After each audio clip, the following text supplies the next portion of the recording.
new poll came out from CBS News just a couple of days ago that says that 57% of Americans approve of the U.S. military strike in Syria. So this was, the strike was last Thursday. Trump approved the strike in Syria, and it involved 59 Tomahawk cruise missiles at the Sharat air base controlled by the Syrian government. And so this was in response to the chemical weapons attack on civilians allegedly done by Assad and the Syrian government that killed 86 people, including 27 children. Now, we aren't like 100% positive if the attack was done by Assad and the Syrian government, but I'll get into that part later. So this new poll out from the CBS News, here it is. So 57% of Americans approve of the airstrike against Syria military targets, calling immoral the Syrians' regime of chemical weapons that led to the airstrike. But most are leery of any military involvement beyond airstrikes, the poll shows. So the article goes on to say that President Trump's overall approval rating edged up, though most respondents voice unease about his approach to Syria going forward and say that Congress must authorize further actions there. And then, so the CBS News, they asked, I think the 4 different questions for the poll, and so here's the second poll they did. So they asked if it was necessary for Trump to get congressional approval before the military action in Syria. And then, so the article says the 7 to 10 Americans think Mr. Trump needs to get authorization from Congress before any further action in Syria. More than half of Republicans agree. And I definitely think he should have gotten approval from Congress before he did the strike. We bombed a country that didn't attack us, and we're attacking their government, and we're not just attacking terrorists like ISIS. And so Obama similarly did military strikes about 4 years ago in Syria, but it was different because what he was doing is he was using strikes, and he was targeting the terrorist groups like ISIS in Syria, and he wasn't specifically targeting the Syrian government like Trump just did. And whenever Obama did that, he didn't get congressional approval, and Trump even criticized Obama back in 2013 on Twitter for getting involved in Syria. So I think Obama should have gotten congressional approval back when he was president, and Trump definitely should have gotten congressional approval this time. And then, so this CBS article goes on to talk about whether or not U.S. should have any further involvement in Syria. So here's the poll for that.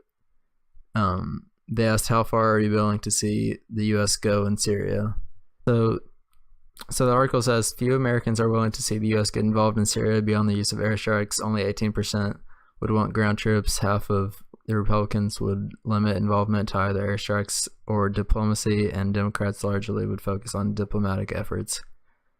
So the majority of Americans think airstrikes are the furthest that we should go in the involvement in Syria, and most obviously don't agree with sending ground troops.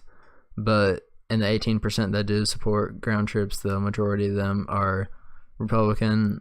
And so most Americans, I feel, just saw the chemical weapons attack like 2 weeks ago, and they were definitely angry about it, and took the media at their word that said it was Assad that did this attack. And they just see all these innocent children in these videos dying, which is obviously horrible, but they didn't really look any further into this. So like most Americans just felt mad at this case and wanted something to be done about it. And so then they see Trump launching these airstrikes at Syria, and they're glad that he's doing something strong about it. They're like, finally, we have a president that's not afraid to stand up to a country like Syria that has attacked their own civilians in this case. And that's, I think, why it's that most Americans approve of this, of Trump's military strike in Syria. And the media has definitely helped out with the approval ratings of this action, because the mainstream media has definitely supported and sensationalized these attacks. And one of the most notable ones was when Brian Williams on MSNBC was calling the night whenever Trump attacked Syria, he was calling the missiles and weapons beautiful on the night of the attacks. And so most Americans are glad that we're doing military strikes and we're doing something about this, about the chemical weapons attack, but they most don't want it to escalate into a ground war. And so here's the final poll that the CBS News did. And so they were talking about the Syrian government's use of chemical weapons. They asked if it was immoral and a direct threat to the U.S., immoral but not a direct threat to the U.S., or not a concern either way.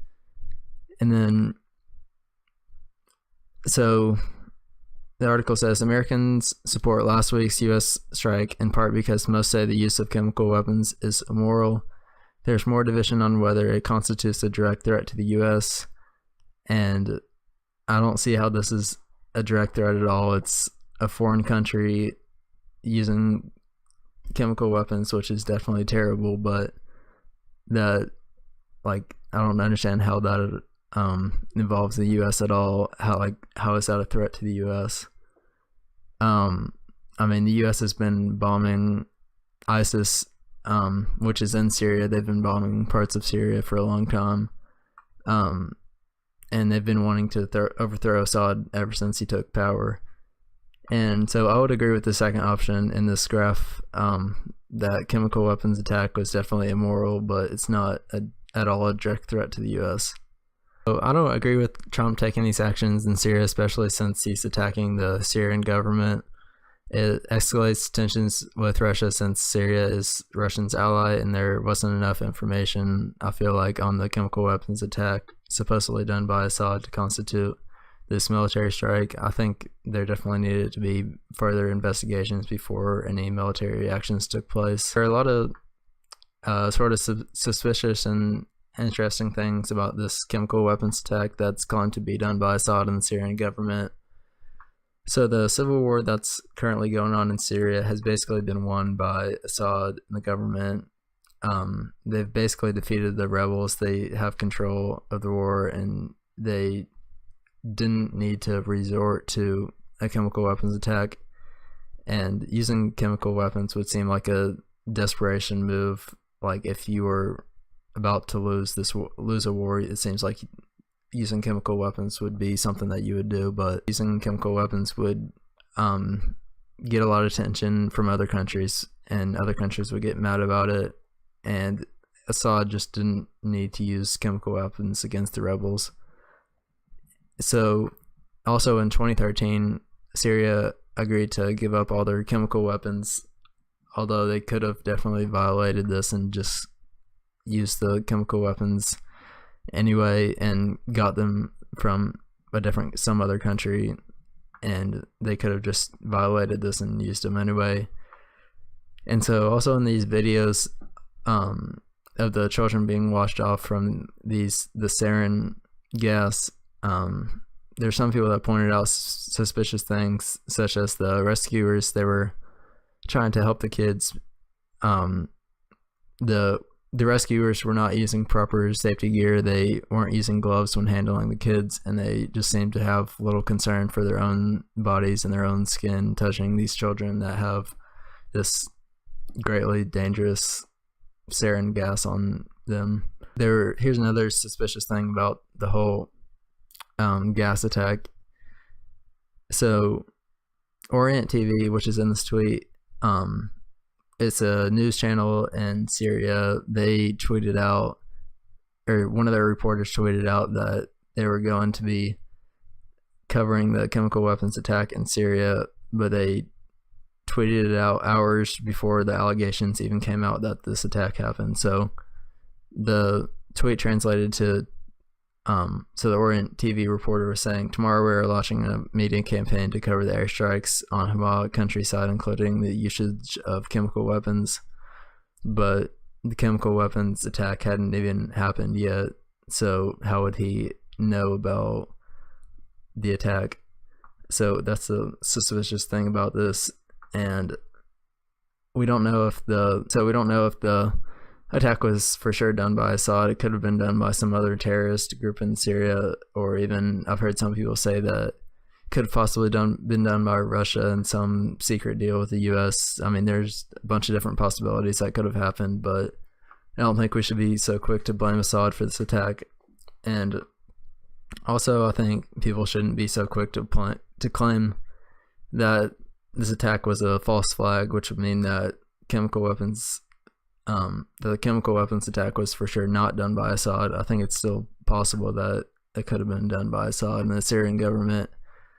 But I just don't think we should jump to conclusions either way. The information pointing out the safety concerns from earlier, in the Orient TV reporter, that tweet, all the information wasn't coming from the most credible sources, but they still had some interesting evidence that should be pointed out.